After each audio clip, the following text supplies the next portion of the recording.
프리랜서 맞아? 근로자 아니야? 그래서 이 사건은 두 가지 측면에서 논란이 될 겁니다.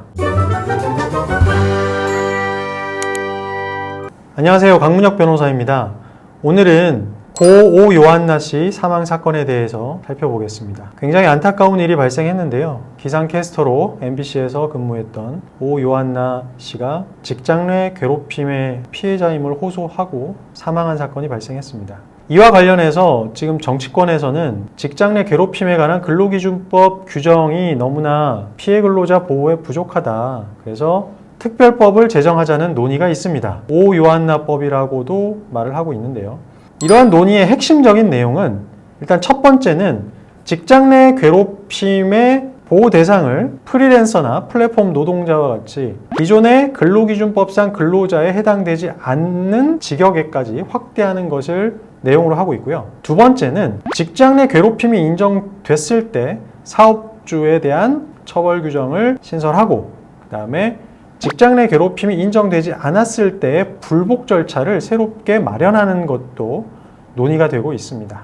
사실 이 두 부분은 기존의 직장 내 괴롭힘 사건에서도 굉장히 문제가 많이 됐었어요. 왜냐하면 2019년에 근로기준법이 개정되고 소위 말하는 직장 내 괴롭힘 방지법이 신설이 됐단 말이에요. 그래서 기존에 많이 사회적으로 문제됐던 직장 내에서의 괴롭힘 사건들이 많이 수면 위로 올라왔습니다. 그래서 회사마다 직장 내 괴롭힘을 당했다는 피해 근로자가 가해 근로자를 신고하는 사건이 폭증했어요.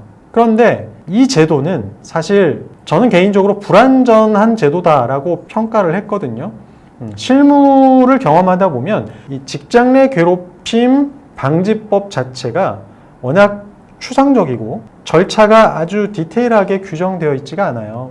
그래서 예를 들면 사업주는 괴롭힘 신고가 들어왔을 때 조사할 의무는 있지만 구체적으로 어떻게 조사를 할지, 조사 결과에 대해서 어떻게 불복을 할지 이런 점들이 제대로 규정되어 있지 않았습니다. 그래서 많은 피해를 호소하는 근로자분들 역시 이건 사측에 너무나 편향적인 조사로 부당하게 결과가 나왔다. 근데 이거를 어떻게 다퉈야 되는지를 제대로 알지 못해서 어려움을 호소하는 분들이 많았거든요.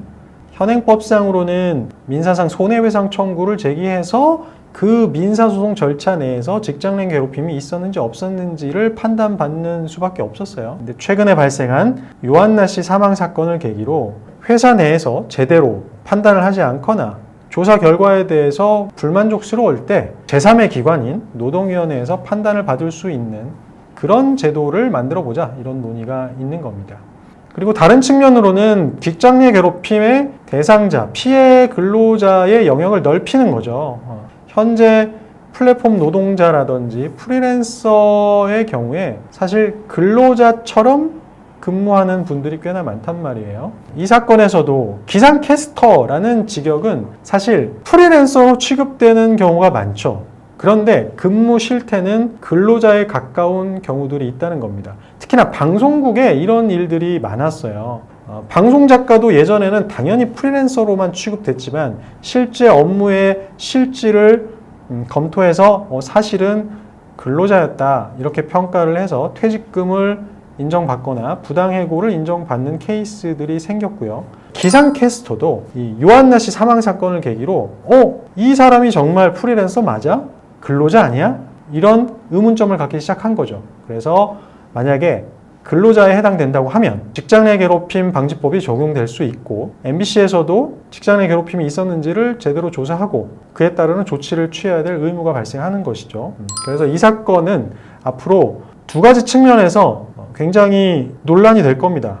과연 기상캐스터가 근로기준법상 근로자에 해당될 것이냐, 만약에 근로자에 해당되었을 때 직장 내 괴롭힘이 인정될 수 있을 것이냐, 이 두 가지 쟁점에 대해서 치열하게 다툼이 일어날 것으로 예상이 됩니다. 오늘 강변이 준비한 내용은 여기까지고요. 다음 시간에도 유익하고 재미있는 영상으로 다시 찾아뵙겠습니다. 시청해 주셔서 감사합니다.